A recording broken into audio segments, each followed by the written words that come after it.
Hay muchas personas despistadas que nunca saben qué día es, cuál es el mes en el que estamos, pero hoy es una excepción para todos, incluidos ellos, porque el año termina y si no nos lo habíamos pensado por nosotros mismos, la televisión, el internet, la prensa, las noticias no paran de recordarnos que el 2023 llega a su fin en apenas unas cuantas horas. Y al terminar un año tenemos que dar gracias a Dios por su ayuda hasta el día de hoy. Pero terminar un año significa que si nada extraño sucede, comenzamos otro. Y la pregunta es, ¿cómo vamos a afrontarlo con garantías? ¿Dónde encontraremos la fuerza que necesitamos para seguir adelante? Algunos terminan este año 2023 derrotados, cansados, exhaustos, casi pidiendo la hora. Pero la palabra de Dios trae esperanza y un mensaje de confianza para todos aquellos que ponen y depositan su fe en la persona de Cristo. La palabra de Dios nos provee del estímulo que necesitamos para continuar y haremos bien en prestar un oído atento a lo que Dios tiene que decirnos. Y para ello os invito a abrir vuestras Biblias en el capítulo 2 de la epístola de Pablo a los Colosenses. Colosenses capítulo 2, vamos a leer desde el versículo 8 en adelante. Colosenses 2, 8. Dice así la palabra de Dios: mirad que nadie os haga cautivos por medio de su filosofía y vanas sutilezas, según la tradición de los hombres, conforme a los principios elementales del mundo y no según Cristo. Porque toda la plenitud de la deidad reside corporalmente en él, y habéis sido hechos completos en él, que es la cabeza sobre todo poder y autoridad. En él también fuisteis circuncidados, con una circuncisión no hecha por manos, al quitar el cuerpo de la carne mediante la circuncisión de Cristo, habiendo sido sepultados con él en el bautismo, en el cual también habéis resucitado con él por la fe en la acción del poder de Dios, que le resucitó de entre los muertos. En este texto nos encontramos con una advertencia que nos ayudará a afrontar este nuevo año con la confianza y la dirección adecuadas. Hace poco leí acerca de un accidente de trenes que tuvo lugar en Argentina un tiempo atrás. Uno de los ferrocarriles embistió a otro que estaba parado. Y además de numerosos daños materiales, 3 personas fallecieron a consecuencia del choque. Desde un primer momento el maquinista había insistido en que los frenos no funcionaron bien, no respondieron, pero finalmente, y tras estudiar los hechos, las autoridades descubrieron que la causa del siniestro no estaba en los frenos. De hecho, el tren tenía varios sistemas de frenado alternativos y tras revisarlos, todos estaban bien. Los investigadores descubrieron que la colisión mortal fue resultado de la actuación del maquinista. Y es que este hombre había pasado por alto varias alertas que advertían de la presencia de un tren en las vías, un tren que estaba parado en las vías. Y no fue una, ni 2, ni 3 advertencias, sino hasta 4 advertencias distintas que este hombre pasó por alto. Se había tratado de avisar, de informar al conductor del peligro que estaba en medio de su camino. Sin embargo, este hombre no prestó atención a ninguna de ellas. Y las consecuencias fueron terribles, dramáticas, imposibles de reparar en lo que a la vida humana se refiere. A lo largo de la Escritura encontramos advertencias que pretenden señalarnos, alertarnos de ciertos peligros, pero también buscan orientarnos por el camino más seguro. Y haremos bien en prestar atención a cada una de estas advertencias. En el capítulo 2 de la epístola a los Colosenses que hemos leído, el apóstol Pablo va a incluir algunas de estas advertencias importantes, porque el apóstol desea que los creyentes avancen, maduren, prosigan, que los creyentes sean animados, aún en medio de las pruebas. Él pretende que los hermanos ahí sean fortalecidos en medio de las dificultades, pero que sean fortalecidos no de cualquier manera, sino de la manera adecuada. Por eso aquí nos encontramos con una advertencia que tiene como objetivo señalarnos de qué debemos escapar, pero también a dónde debemos acudir en medio de la prueba, en medio de las dificultades que este año que está por empezar, por seguro nos presentarán. Y esta advertencia que el apóstol nos plantea aquí, por tanto, tiene dos aspectos. Un aspecto negativo, con el que se nos pretende advertir de una amenaza en el camino. Y un aspecto positivo, con el que se nos presenta una certeza, un amparo seguro en el que poder refugiarnos. Y lo primero que nos encontramos en el versículo 8 de Colosenses capítulo 2 no es otra cosa que con lo que podríamos llamar la amenaza. La amenaza. Vamos a leer de nuevo este versículo 8 de Colosenses 2. Dice así la palabra de Dios: mirad que nadie os haga cautivos por medio de su filosofía y vanas sutilezas, según la tradición de los hombres, conforme a los principios elementales del mundo, y no según Cristo. El texto comienza con esta palabra. Pablo dice: estad alerta, tened cuidado, poned atención. Pablo nos está advirtiendo aquí de una amenaza, de un peligro, y es la segunda de las 4 advertencias en cuanto a peligros que Pablo incluye en este capítulo 2 de Colosenses. En el versículo 4 de Colosenses 2 dice: esto lo digo para que nadie os engañe con razonamientos persuasivos.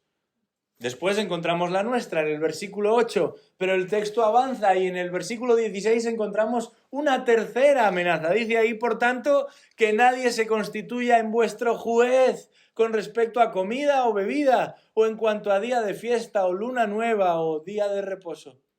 Y finalmente, en el versículo 18 de este capítulo 2, nos encontramos con una cuarta advertencia en cuanto a un peligro. Dice ahí: nadie os defraude de vuestro premio, deleitándose en la humillación de sí mismo y en la adoración de los ángeles, basándose en las visiones que ha visto, hinchado sin causa por su mente carnal.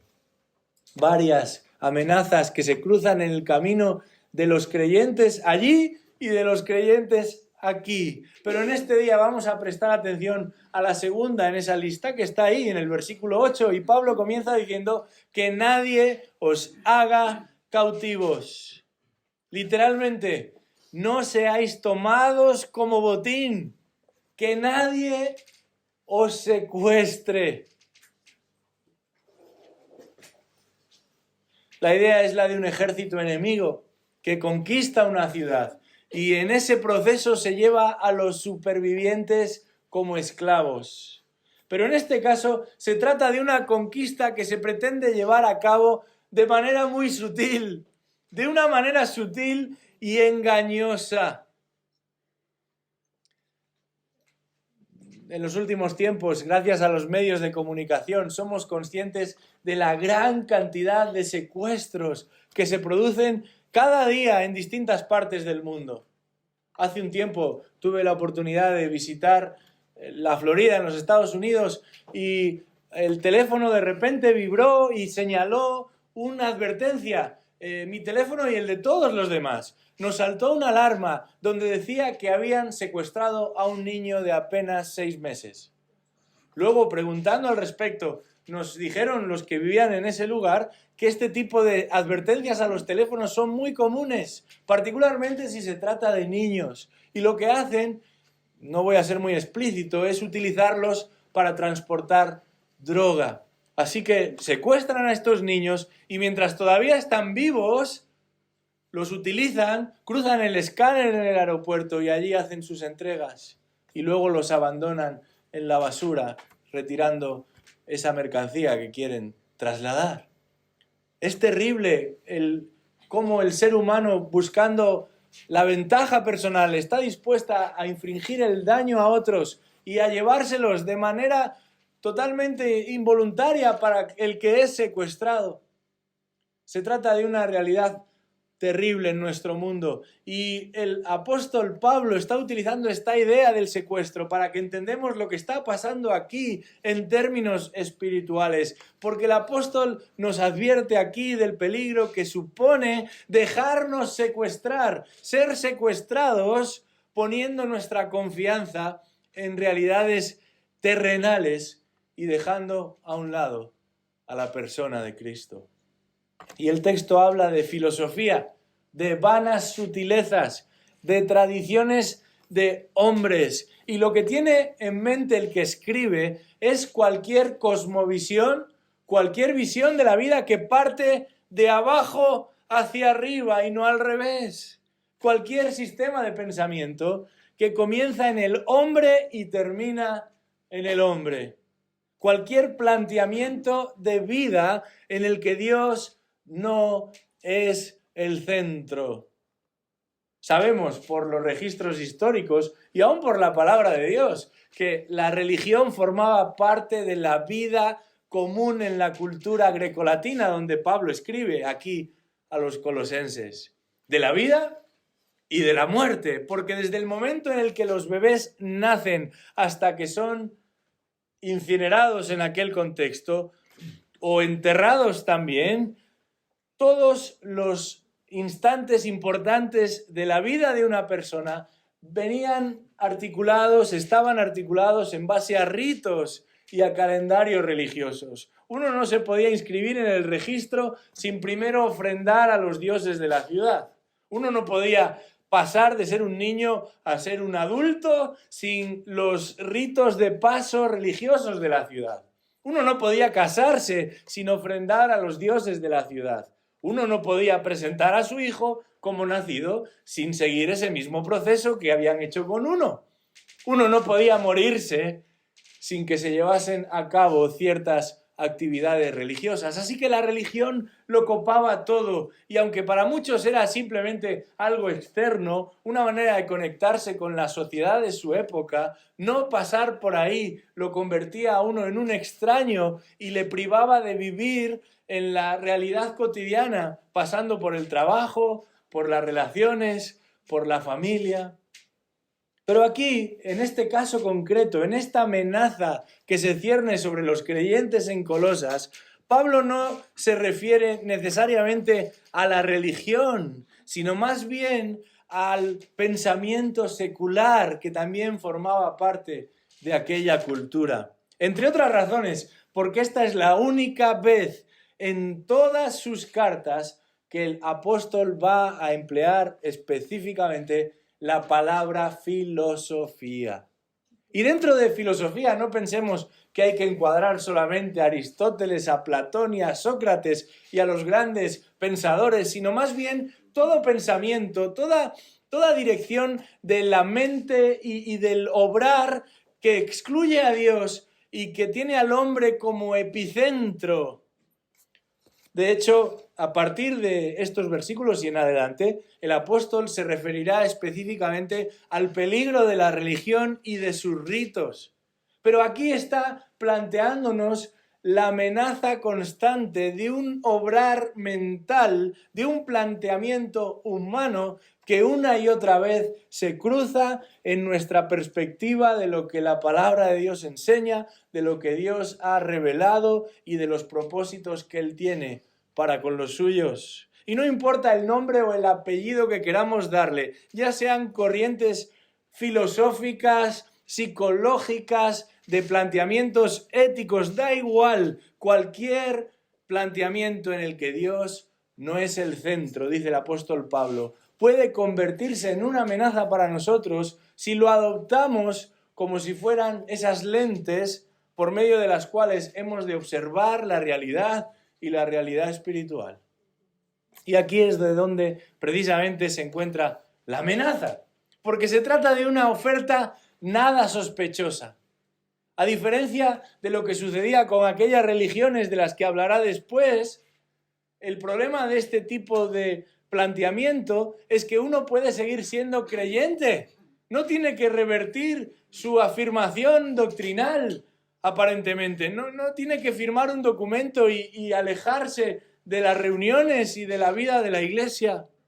De hecho, el problema también es que se trata de algo muy común, de algo habitual, inclusive razonable según los estándares de este mundo. Nada altisonante. Es lo natural para la mayoría, es lo habitual.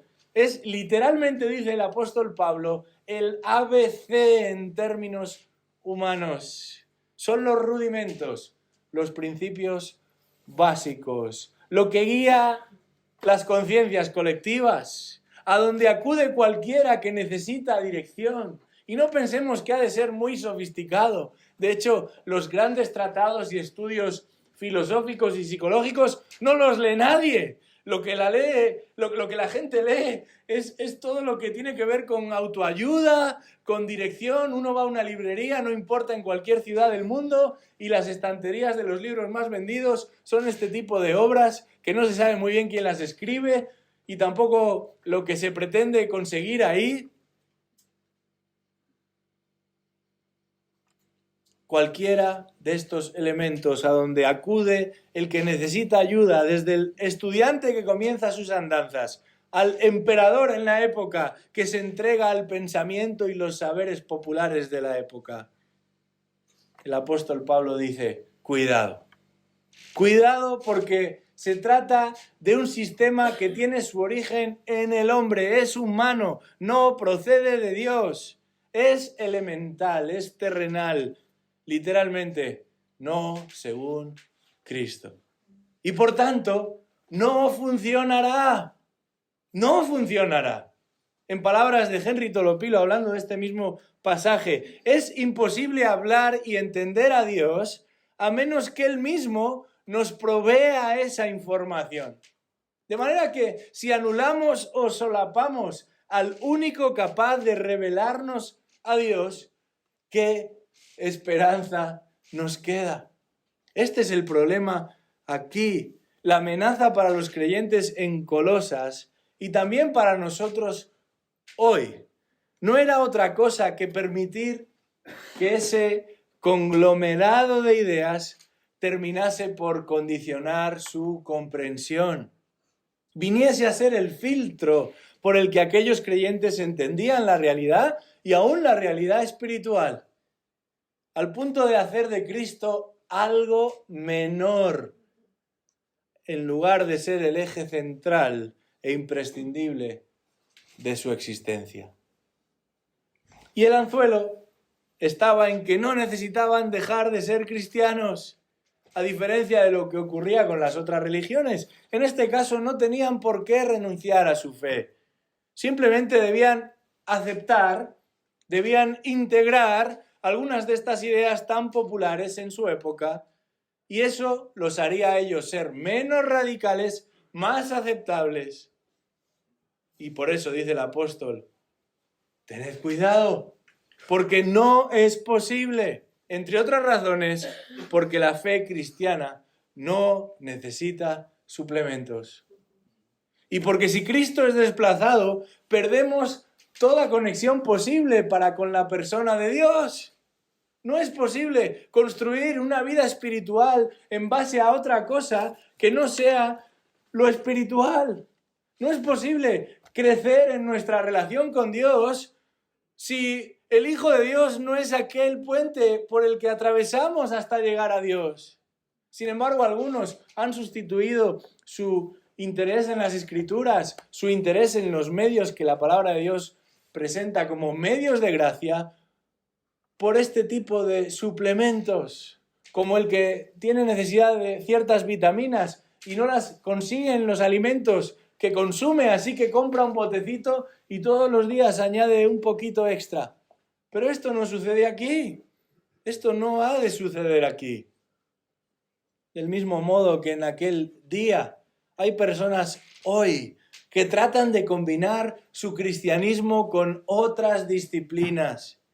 Pero cuidado, porque Pablo advierte a sus lectores y les dice, no os dejéis arrastrar. Literalmente, no os dejéis secuestrar por realidades que pueden marcar las pautas en este mundo, por principios que pueden ser muy seguidos en este mundo, pero en las que Cristo no tiene cabida. O simplemente puede que tenga cabida, pero termina por ser arrinconado en una esquinita. El apóstol dice, no terminéis esclavizados por aquello que os promete libertad, seguridad, pero no puede cumplir con sus promesas. Porque este tipo de planteamientos pretenden dar solución a realidades espirituales, pero están invadiendo terreno sagrado. Son intrusos en un espacio en el que solamente Cristo tiene derecho a caminar y a gobernar. Lo curioso de todo esto es que a veces se habla de la fe como algo intruso o intrusivo, como algo que trata de meterse en terreno que no le corresponde, pero es justamente lo opuesto. Estas realidades se abrogan con el derecho de decirnos cómo debemos vivir, cómo debemos pensar, hacia dónde hemos de dirigirnos. Y sin embargo, ahí la palabra de Dios y el Señor de la palabra no pintan nada. Cuidado, dice Pablo, estad alerta, porque reconocemos que no es para nada algo saludable ni agradable el que se secuestre a alguien. Pero qué triste es que la persona sea la que se ofrezca para ser secuestrada. Y esto es lo que está pasando en ocasiones, que no solamente no somos cautelosos, sino que nosotros mismos nos exponemos a una serie de realidades que no nos conllevarán nada bueno. Tengamos cuidado, dice el apóstol. En este final de año y principio de otro, pensemos de dónde viene el razonamiento que dirige nuestra manera de pensar. ¿Qué es lo que modela y modera nuestra visión de la vida y de la vida espiritual? Y asegurémonos que sea la palabra de Dios y el Señor Jesucristo el modelo al que seguimos, el ejemplo al que tratamos de imitar, los pasos detrás de quien caminamos. Pero el texto no termina aquí, hemos leído algunos versículos más. Y el apóstol, después de advertirnos contra esta amenaza, nos propone un segundo aspecto y podríamos llamarlo el amparo. Versículos del 9 al 12. Nos ha hablado de la amenaza y ahora nos va a hablar del amparo. Leamos desde el versículo 9 de Colosenses 2. Dice ahí, porque toda la plenitud de la deidad reside corporalmente en Él, y habéis sido hechos completos en Él, que es la cabeza sobre todo poder y autoridad. En Él también fuisteis circuncidados, con una circuncisión no hecha por manos, al quitar el cuerpo de la carne mediante la circuncisión de Cristo, habiendo sido sepultados con Él en el bautismo, en el cual también habéis resucitado con Él por la fe en la acción del poder de Dios que le resucitó de entre los muertos. El amparo. Pablo nos ha advertido de un peligro, pero no nos deja a oscuras y nos va a proponer una alternativa. Y no se detiene demasiado en describir el error, y probablemente lo hace porque los tiempos cambian, porque las formas y las maneras varían con el transcurrir de los años. Quizás en otra época eran los que se sentaban en las plazas y aleccionaban en la calle a los que por allí pasaban. Pero hoy en día, pues a lo mejor son los influencers que están en las redes sociales los que moldean y permean en el pensamiento colectivo. A lo mejor son personas que no se les conoce ni oficio ni beneficio, pero ahí en su canal tienen una aceptación grande y van lanzando mensajes aquí y allá, muchos de ellos totalmente contradictorios, pero no importa porque hemos comprado el producto y están ejerciendo una influencia tremenda. Algunos de ellos hasta se presentan como cristianos, incurriendo precisamente en este error. Por eso el apóstol Pablo no entra al detalle y termina por determinar y definir esta amenaza. Simplemente nos advierte de ella y a continuación va a preferir fijar su atención en lo que es correcto, en el acierto, en lo que nos va a ayudar, en lo que nos va a orientar. Y lo hace pasando a describir un panorama glorioso. Y aunque es glorioso, para el cristiano este debería ser su hábitat natural, porque fuera de él nunca hallaremos ni refugio ni reposo. Tengámoslo claro. Lejos de él, el verdadero creyente no encuentra ni descanso ni genuina satisfacción. Y de manera específica el apóstol, después de habernos advertido de la amenaza, nos va a señalar cómo buscar refugio, cómo buscar amparo en el lugar adecuado, es decir, en Cristo. ¿Y cuáles son los beneficios de hacerlo así? Así que, hablando de la persona de Jesucristo, nos va a confirmar este texto que si nos situamos como el que se sitúa debajo de un árbol, a la sombra de ese árbol, si nos situamos debajo de este Cristo del que nos habla el pasaje, a la sombra y protección de este Cristo del que nos habla el pasaje, bajo su amparo estaremos, en primer lugar, completos. Completos. Versículos 9 y 10 dice ahí, porque toda la plenitud de la deidad reside corporalmente en él. Y habéis sido hechos completos en él, que es la cabeza sobre todo poder y autoridad. Completos en Cristo. El contraste con el versículo 8 es muy evidente.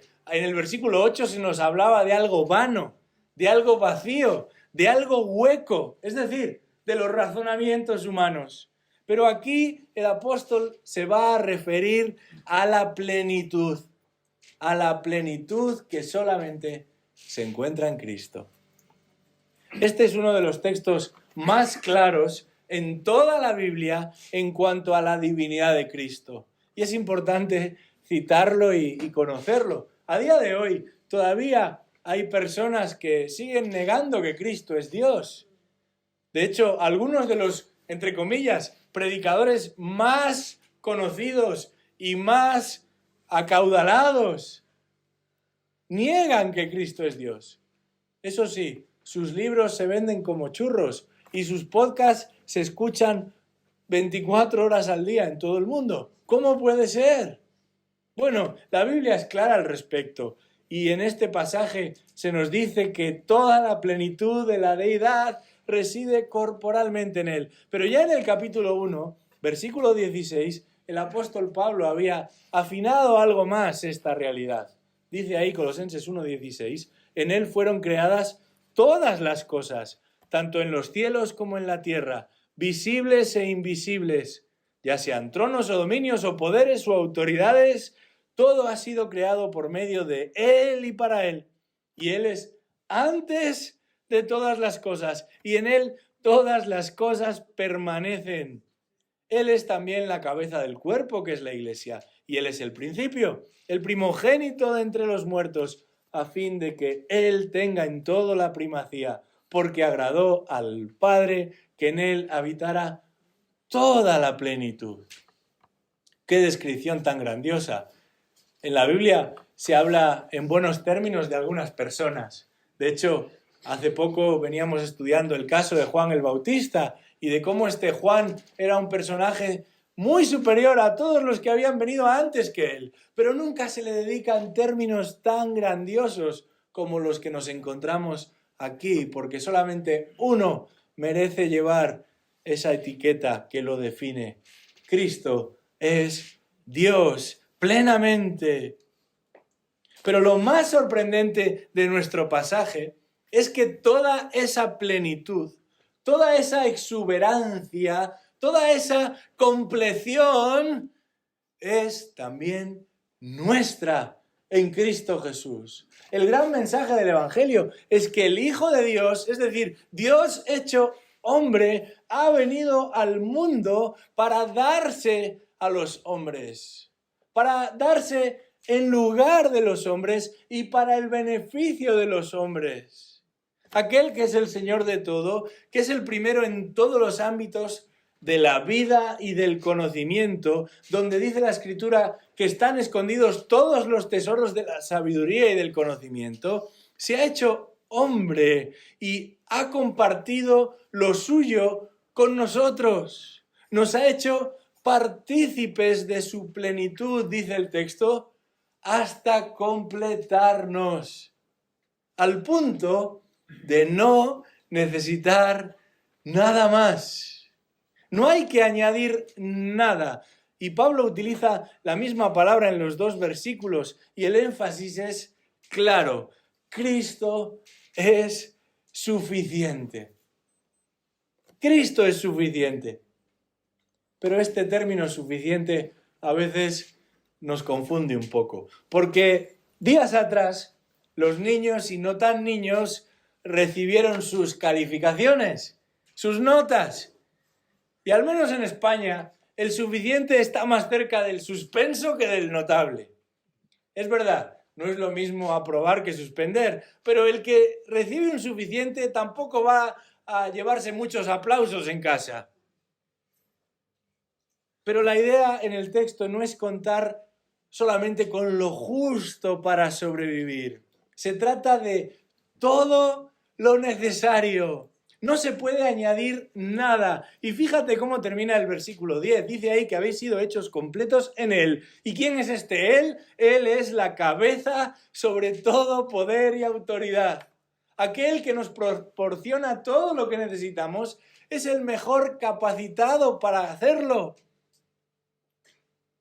Y no nos falta de nada. Imagina que paras con tu coche en la gasolinera y llenas el depósito. Por mucho que intentes añadir más combustible, no va a servir de nada. Por mucho que te empeñes, una vez que el depósito está lleno, no sirve de nada tratar de añadir más. Esta es la idea que nos traslada aquí el texto. Nuestros depósitos en Cristo están completamente llenos. Y si la gasolina está cara en estos días, este precio era imposible de pagar para nosotros. Pero la bendición del Evangelio es que Cristo nos ha dado todo lo que necesitamos. Hace muchos años cantábamos una canción muy sencilla que decía: completos, completos, completos en Él. Estamos completos en Él. Al autor no le vamos a dar tampoco un premio Nobel de literatura. No es que haya empleado un lenguaje muy variado y muy profuso, pero se insiste en algo aquí, y es en la suficiencia de este Cristo para llenarnos por completo. Yo te pregunto en esta mañana, ¿crees esto? ¿Es Cristo todo lo que necesitas? ¿Estás satisfecho con la plenitud que Él concede a los suyos? Porque Él se presenta como todo lo que necesitamos para vivir en esta vida y anticipar la que vendrá.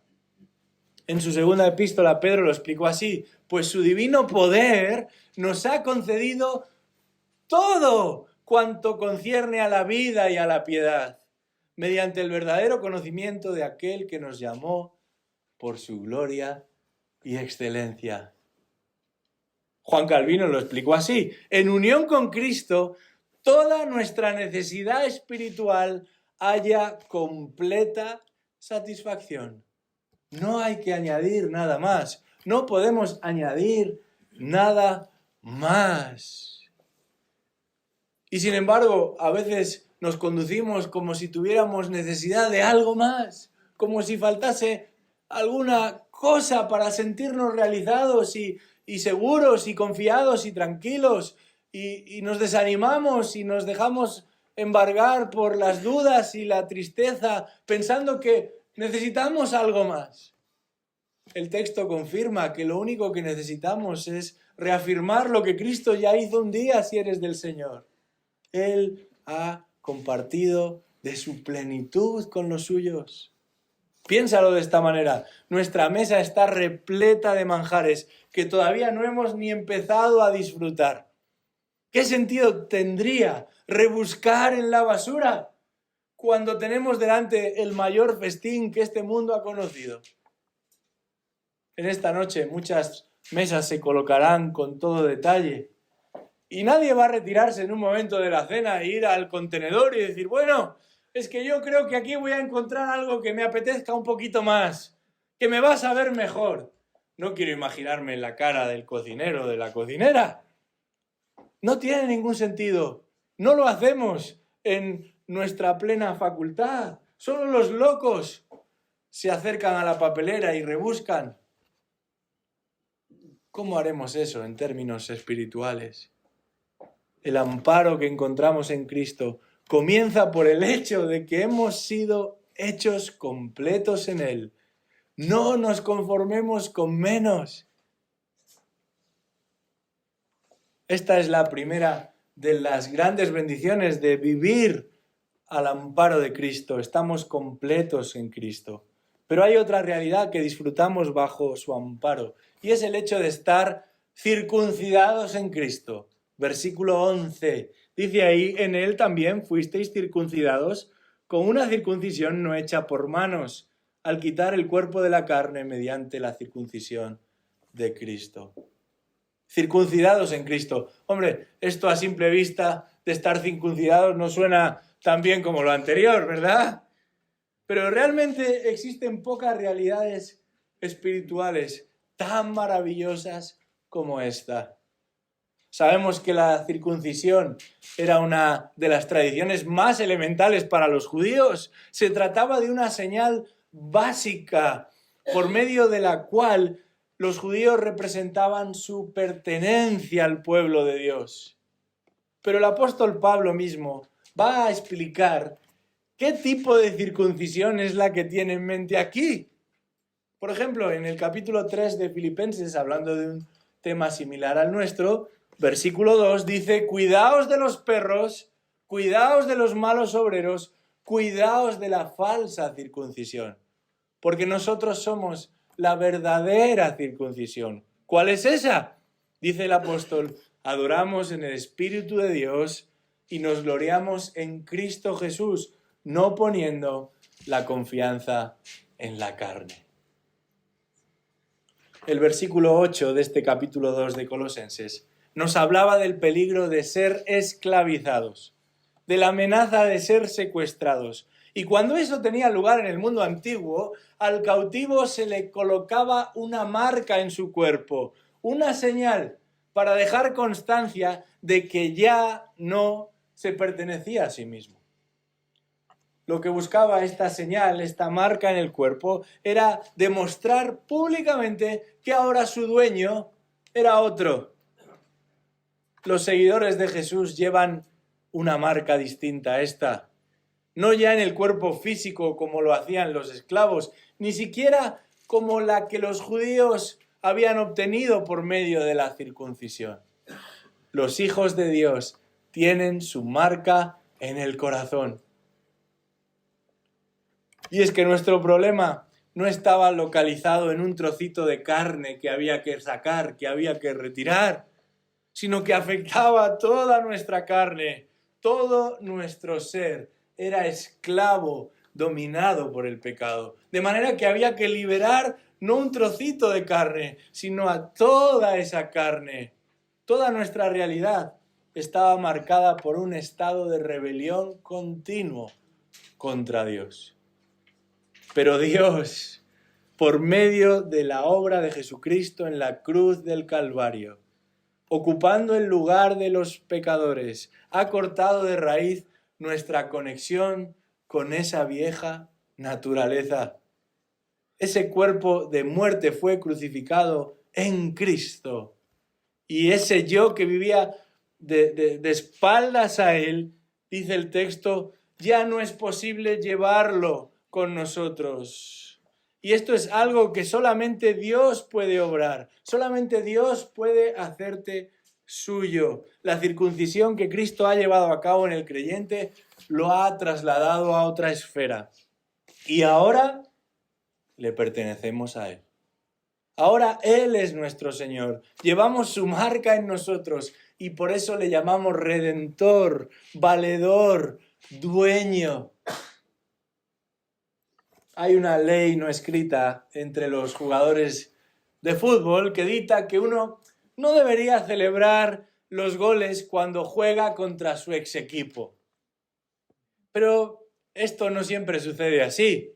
De hecho, a veces jugadores prometen amor eterno a su club y a la temporada siguiente están jugando en el eterno rival.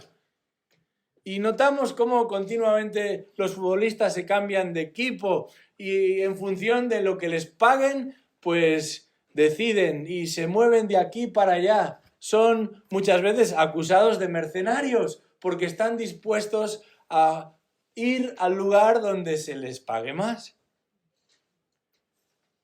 Se venden al mejor postor, se mueven por interés. Pero un cristiano genuino no puede vivir de esta manera. Pertenece a Cristo, ha sido incorporado a las filas del ejército de Cristo y ahora se debe a Él. Y no puede estar participando de chapucillas aquí y allá con otros dueños, con otros señores. ¿Puede haber algo más maravilloso que esto? Que el sabernos parte de las filas del capitán del ejército del Señor. De saber que ya no nos considera enemigos, sino amigos. Que toda carga y culpa que nos acusaba ha sido removida. Que tenemos paz para con Dios, que hemos sido reconciliados con Dios, al punto de que ya somos parte de su familia espiritual. ¿Qué sentido tendría entonces entregarnos a otros amos? ¿Qué sentido tendría entonces ofrecernos a otros señores, ofrecer nuestros, entre comillas, servicios a otros señores? Dejarnos llevar, dejarnos guiar por otros señores. Somos de Cristo, llevamos su enseña, su emblema, su bandera. Él nos sustenta y nos cuida y ha prometido que nada ni nadie nos arrebatarán de su mano. Bajo su amparo estamos completos en Él, hemos sido circuncidados por Él. Y finalmente dice el texto, versículo 12, estamos conectados con Él. Vamos a leer de nuevo este versículo 12. Dice, habiendo sido sepultados con Él en el bautismo, en el cual también habéis resucitado con Él por la fe en la acción del poder de Dios que le resucitó de entre los muertos. Conectados con Él, conectados con Cristo por medio de su muerte y su resurrección. Esta es la base de la fe cristiana.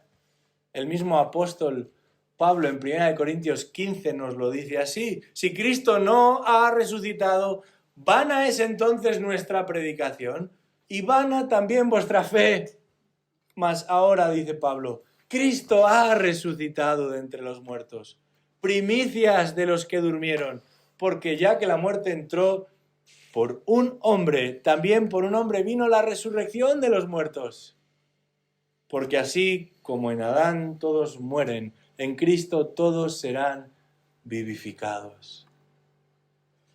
De vuelta a nuestra epístola de los Colosenses, solamente unos versículos más abajo de nuestro texto. Pablo dice, si habéis pues resucitado con Cristo. En otras palabras, ya que habéis resucitado con Cristo, hay un entonces. Y eso lo cambia todo. El cristiano está unido a Cristo en su muerte y en su resurrección. Y esta idea se ilustra de manera muy particular por medio del bautismo. Algunos han querido conectar el bautismo con la circuncisión en este pasaje, como si fuera un sustituto, una cosa de la otra. Pero en realidad lo que nos expresa el versículo 12 se ilustra mucho mejor que hablando de la circuncisión con la idea bíblica del bautismo. Cada vez que alguien baja a las aguas del bautismo, porque el que se bautiza ha de bajar a las aguas, no vale simplemente un chapoteo ni un salpicón. La palabra bautizo significa literalmente inmersión, bajar, introducirse en las aguas. Cuando alguien baja a las aguas, está representando esta misma realidad. Uno muere al pecado, pero no se queda ahí, en el agua.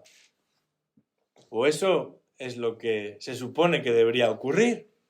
Se cuenta la historia de una hermana que por muchos años caminó alejada del Evangelio, no quería saber nada del Señor, hasta que Dios obró en su corazón y la salvó.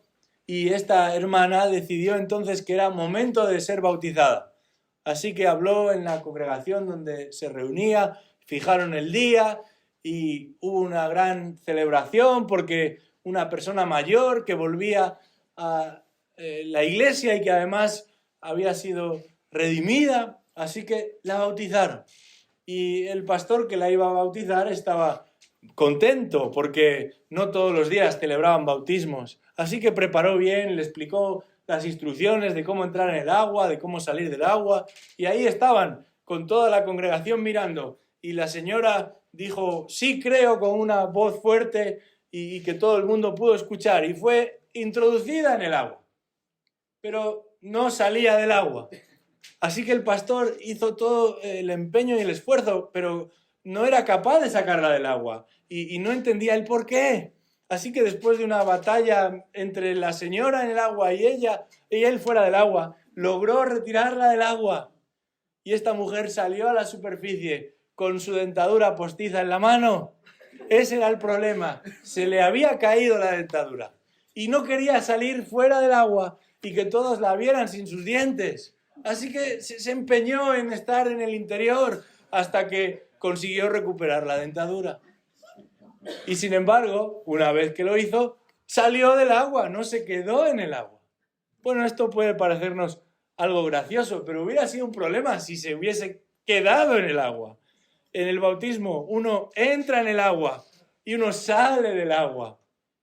Y esto representa el hecho de morir a nuestra vida de pecado y resucitar a una nueva vida en Cristo. Y dice este versículo 12 que por medio de la fe somos hechos partícipes del mismo poder. No sé si lo has entendido. Del mismo poder que resucitó a Cristo. ¡Qué maravilla! El mismo poder que resucitó a Cristo de entre los muertos es el que nos ha hecho a nosotros nacer a una nueva vida.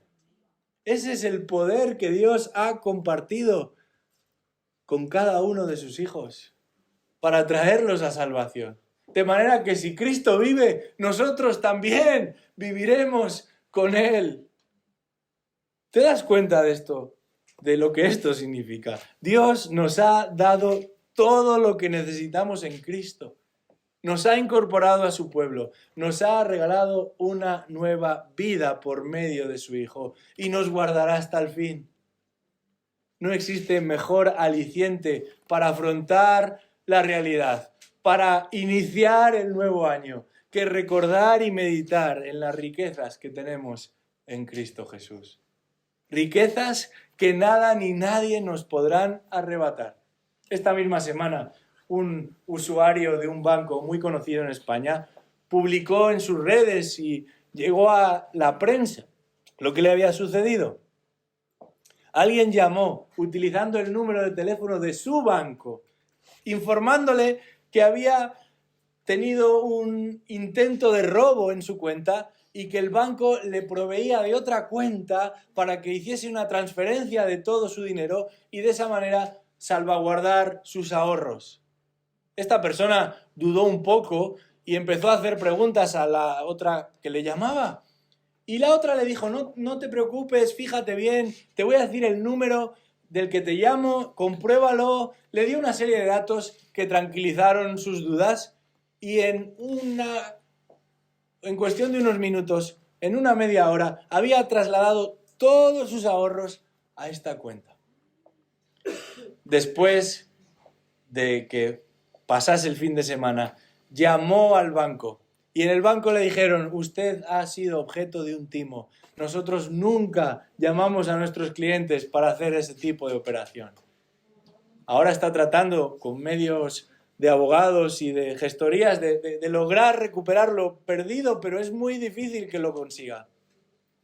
Es fácil, entre comillas, ahorrar, amontonar ciertas riquezas y recursos, pero es muy difícil mantenerlas, porque antes o después, aun cuando crucemos al otro lado, todo se quedará atrás. Sin embargo, las riquezas de las que nos habla el texto las disfrutaremos por toda la eternidad y en todo su esplendor, porque están seguras en el que vive por los siglos. Comenzábamos hablando de aquel maquinista que hizo caso omiso de todas las advertencias que encontró en su camino. Y las consecuencias fueron terribles. En este pasaje nos hemos acercado a una advertencia clara, ya no solo con un fin preventivo de escapar de un peligro irreparable, sino también con la oportunidad de disfrutar de un bien inigualable. Esto es, de una comunión real, gratificante y enriquecedora con Cristo, de una relación de confianza y de contentamiento con Cristo.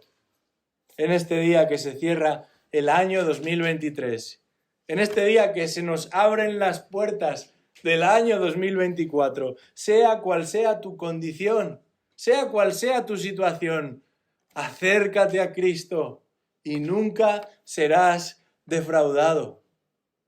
Porque la Escritura te asegura que su plenitud es la que enriquece, que su compañía es la que satisface, que su orientación es la que nos conduce a la vida y a la vida eterna. Vamos a orar. Señor, te damos las gracias por tu palabra y por la esperanza, el consuelo que encontramos en ella. Te damos las gracias por habernos regalado a tu Hijo amado, al único, a Cristo. Nadie como Él, nadie mejor que Él. Uno que sufrió nuestros dolores, cargó con nuestros pecados y lo hizo para regalarnos vida y vida eterna. Te alabamos, oh Dios, y te pedimos que a lo largo de este año que está por iniciarse, podamos refugiarnos en Él, podamos apoyarnos en Él, podamos confiar en el poder que encontramos en Él y seamos guiados y modelados y transformados a su imagen, cada día un poco más, hasta ese día en el que lo veremos cara a cara. Ese es nuestro anhelo, ese es nuestro deseo, esa es nuestra esperanza, que sea la de todos los que estamos aquí en este lugar. En el nombre de Jesús. Amén.